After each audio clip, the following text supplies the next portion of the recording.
हे WhatsApp guys, welcome back once again. So दोस्तों, आज हम लोग कहानी जो एक्सप्लेन करने जा रहे हैं वो इस साल की कोरियन थ्रिलर ड्रामा है जिसका नाम है जंग ई। ये कहानी उन लोगों के मुंह पे तमाचा है जो दुनिया को दिन ब दिन खराब करते जा रहे हैं। इसमें दुनिया के अंत होने के बाद की दुनिया दिखाई गई है। तो कहानी की शुरुआत होती है ये बताते हुए कि कैसी पूरी दुनिया तबाह हो चुकी है। हर तरफ बस तबाही का मंजर है, लेकिन यहाँ कुछ देशों के लोगों ने एक अलग दुनिया बनाई है।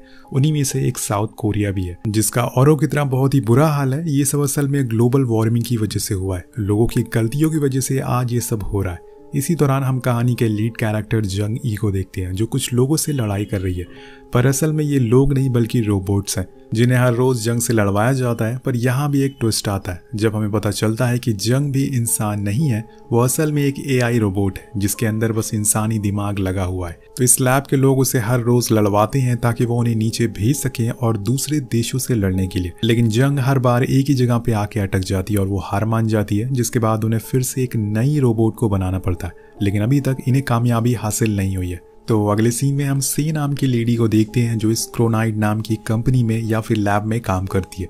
यहाँ चौंकाने वाली बात यह है कि जंग इसी की माँ है। जैसे कि हमने आपको बताया था कि वो पहले एक इंसान थी, लेकिन उसके अंदर लड़ने की क्षमता बहुत ही अच्छी थी और साथ में उसका आईक्यू भी बहुत ही कमाल का था। इसी वजह से उसके ब्रेन को आज तक संभाल के रखा गया है। तकरीबन 60 साल से ऊपर हो गए हैं और आज उसी की बेटी उसे हर रोज लड़ाई के लिए तैयार करती है। कुछ दिनों बाद हम एक सैम नाम के लड़की को देखते हैं जो कि इस लैब का मैनेजिंग डायरेक्टर है।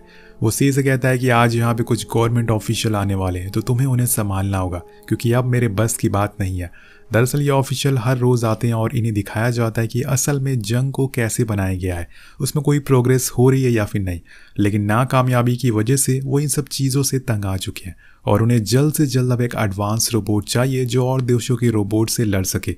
लेकिन कोरिया के साइंटिस्ट इस रोबोट को बनाने में सालों लगा रहे हैं। तो ऑफिशियल कहते हैं कि अब बहुत हुआ, मैं तुम लोगों को एक आखिरी चांस देता हूँ। अगर तुमने इसे अभी भी नहीं बनाया तो मैं इसमें फंडिंग रोक दूंगा और तुम लोगों को भी यहाँ से बाहर निकाल दूंगा। इसके बाद सैम आकर से को धमकाना शुरू करता है, लेकिन बस मजाक में ही, कि अगर तुमने जंग को जल्दी नहीं बनाया तो मे भी कुछ दिनों बाद तुम्हें भी ऐसे ही किसी लैब में टेस्ट करा जाएगा, सेम तुम्हारी माँ की तरह। वहीं दूसरी तरफ हम जंग को देखते हैं जो अब होश में आ चुकी है, लेकिन ये उसका दूसरा नया वाला क्लाउन है जिसका बस ऊपर का हिस्सा ही बना हुआ है। अब एक साइंटिस्ट उसके ब्रेन में कुछ इंजेक्ट कर रहा होता है जिससे उसे काफी पेन होता है क्योंकि उसके अंदर अभी भी फीलिंग इमोशन इंसानों वाली है। लेकिन तभी वहां से पहुंच जाती है। उसे अपनी माँ की ऐसी हालत में देखकर अच्छा नहीं लगता। कुछ भी हो लेकिन है वो उसकी बेटी है, तो वो इस प्रोसेस को रोकने को कहती है और इसके बाद उसके ब्रेन को निकाल लिया जाता है। काम खत्म होने के बाद वो अपने घर जा रही थी कि एक मेंबर आकर उससे कहने लगता है कि मैं आपकी माँ का बहुत बड़ा फैन हूँ, वो क्या लड़ती थी और उन्होंने एक वॉर में बहुत से लोगों को मार गिराया था। तो से कहती है कि मेरी माँ को कभी जंग पसंद नहीं थी, उन्होंने ये काम असल में एक मजबूरी में शुरू किया था और वो मजबूरी मैं थी। जब मैं छोटी थी तो मुझे ब्रेन ट्यूमर था जिसके लिए उनके पास पैसे नहीं थे। उन्होंने मेरे लिए जंग लड़ी और फिर उन पैसों से मेरी सर्जरी करवाई। लेकिन अफसोस कि जब मैं ठीक हुई तो उनकी मौत हो चुकी थी। इसके बाद वो ट्रेन में बैठ जाती है और यहाँ में पहली बार कोरिया शहर का मंजर दिखाया जाता है। चारों तरफ बस तबाही थी, बड़ी बड़ी बिल्डिंग पानी में डूब चुकी थी। यहाँ क्रोनाइड कंपनी ने अपनी एक सिटी बिल्ड करी है जहाँ पे कुछ बहुत गिने चुने लोग ही रहते हैं। बाकी जो लोग बचे हुए हैं वो अभी भी नीचे खुद की जिंदगी से लड़ रहे हैं। ये सब देख के सी को बहुत बुरा लगता है, पर तभी उसे पीछे से एक बच्ची की आवाज आती है जो अपनी माँ से बात कर रही थी कि वो उन्हें छोड़ के कभी ना जाए वरना वो उसे कभी भी बात नहीं करेगी। अब ये सीन देख के सी को अपनी जंग के साथ बिताए हुए वो पल याद आ जाते हैं। वो आखिरी पल जब उसने अपनी माँ को आखिरी बार देखा था, जिस समय वो सर्जरी पे जा रही थी। घर पहुंचने पे वो एक एआई से बात करती है ताकि उसका मन थोड़ा हल्का हो सके। इसके बाद वो डॉक्टर से मिलने जाती है क्योंकि जिस ट्यूमर की वजह से से की माँ खुद की जान दे दी थी वो अब दोबारा बढ़ना शुरू हो गया था। डॉक्टर उसे बताते हैं कि तुम्हारे पास अब 2 से 4 महीने का ही समय बचा हुआ है, तुम्हें कुछ फैसला करना पड़ेगा। वो उसे एक सलाह देते हुए कहते हैं कि क्यों ना तुम खुद का ब्रेन एक एआई में लगवा लो, जिसके बाद तुम सालों साल जी पाओगी और इसके लिए तुम्हें कुछ शर्तें मंजूर करनी होगी, जैसे कि तुम कोई पेट नहीं पाल सकती, शादी नहीं कर सकती, कहीं दूसरी जगह बिना कंपनी को बताए नहीं जा सकती और आखिरी चीज, तुम्हें जब चाहे कंपनी किसी को बेच सकती है। वेल ये सब तुम्हारे लिए तो काफी आम होगा क्योंकि तुम क्रोनाइड में ही काम करती हो। तो सही कहती है कि उसे सोचने का थोड़ा समय चाहिए। इसके बाद हम देखते हैं कि वो जिस डॉक्टर से बात कर रही है वो खुद असल में एक एआई है, यानी कि उसका दिमाग है बस और उसका पूरा शरीर एक रोबोट है। उसके जाने के बाद वो खुद को रिचार्ज में लगा देता है। कहानी आगे बढ़ती है और अब से को एक बार फिर से वही टाइम याद आता है जब उसकी मॉम की डेथ हुई थी। उसके घर पे क्रोनाइट कंपनी वाले आए थे और उसकी ग्रैंड मदर से एक सिग्नेचर लेने के लिए, ताकि वो भी अब जंग के दिमाग को रोबोट में लगाकर अब जंग जाते हुए अपनी बेटी को एक टॉय भी देती है जो उसकी मॉम का था और कहती है कि अब तुम्हारी मॉम एक सुपर हीरो बन जाएंगी।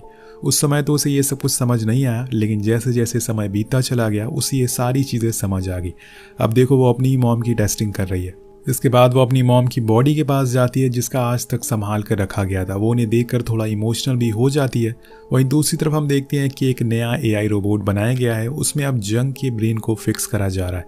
इसी दौरान सैम कहता है कि अब इस बारी टेस्ट में उसके पैर में गोली मारना, ताकि वो इस टेस्ट को पूरा कर सके, वरना अगर इस बारी भी ये फेल हो गई तो हम सब कंगाल हो जाएंगे और हम सबको नीचे जाकर रहना पड़ेगा। तो अब उसकी टेस्टिंग शुरू हो जाती है और एक नए AI के साथ होती है, तो वो उसी जगह पे जाके फिर से फेल हो जाती है जहाँ पे हर बार हुआ करती है। इस बात से सैम बहुत गुस्से में आ जाता है, लेकिन आज कुछ नया होता है। टेस्टिंग के दौरान जंग के ब्रेन का एक दूसरा हिस्सा खुल चुका था जिसे वो कुछ और चीजें भी कर सकती है। अब यही बात लेके वो लोग अपने हेडक्वार्टर जाते हैं ताकि वहां चेयरमैन को बता सके, लेकिन वहां सैम को कोई इंपॉर्टेंस देता ही नहीं, इसलिए उन्हें खुद वहां से बिना कुछ करे वापस आना पड़ता है। इसके बाद हम देखते हैं कि फिर से एक नया AI बनाया जा रहा है, एक नया रोबोट। इसी दौरान चेयरमैन ऑफिस में आते हैं और सैम और से दोनों को खुद से मिलने के लिए बुलाते हैं और वहां जाते ही सैम अटक जाता है। दरअसल ये भी एक रोबोट ही होता है, इसके अंदर चेयरमैन का ब्रेन लगा हुआ है।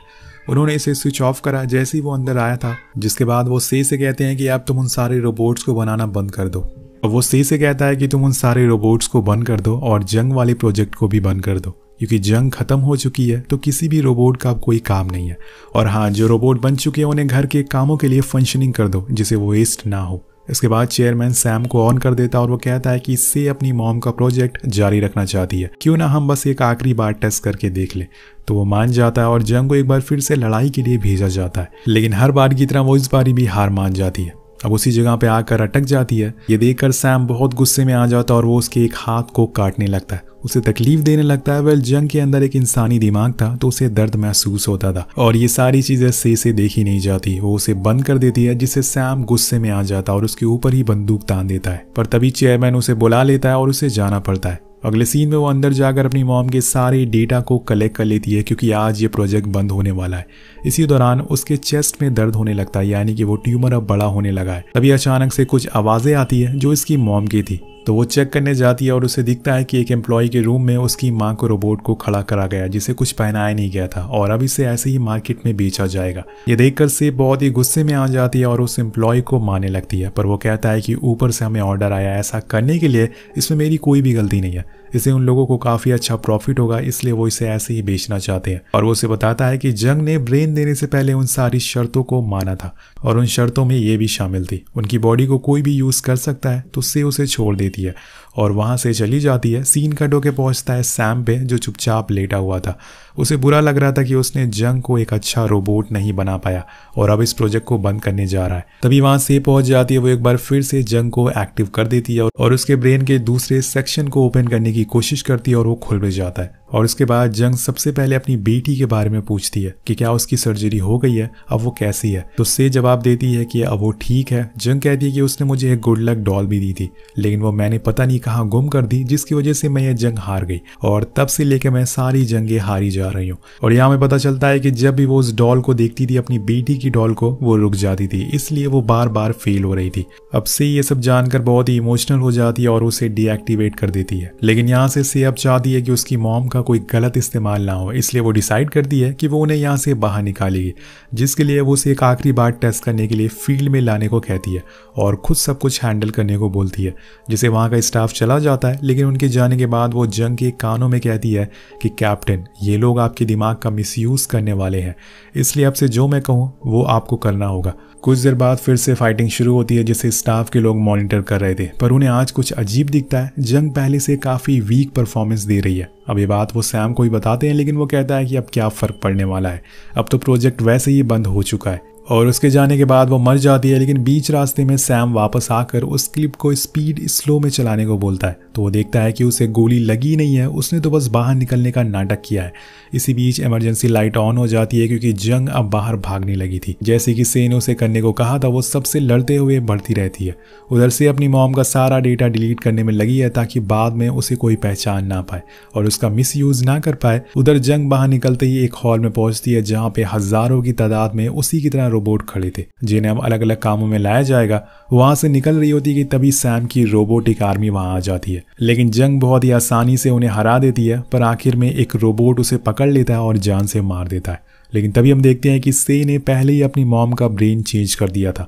जैसे ही वो अभी भी जिंदा है, अब से अपनी माँ को लेकर ट्रेन में बैठ जाती है। लेकिन असली लड़ाई यहाँ से शुरू होती है। से यहाँ तक पहुंच गया था, उसे पता चल गया था कि वो उसे लेकर कहाँ जा रही है, पर यहाँ लड़ने से पहले वो सबसे पहले से को गोली मारता है जिससे वो साइड में गिर जाती है। लेकिन तभी जंग आकर उसे मारने लगती है और इस लड़ाई में उसकी एक आंख फूट जाती है। तब वो पहली बार खुद को मिरर में देखता है और उसे पता चलता है कि वो भी एक रोबोट है, यानी कि वो भी उड़ उड़ के मार सकता है।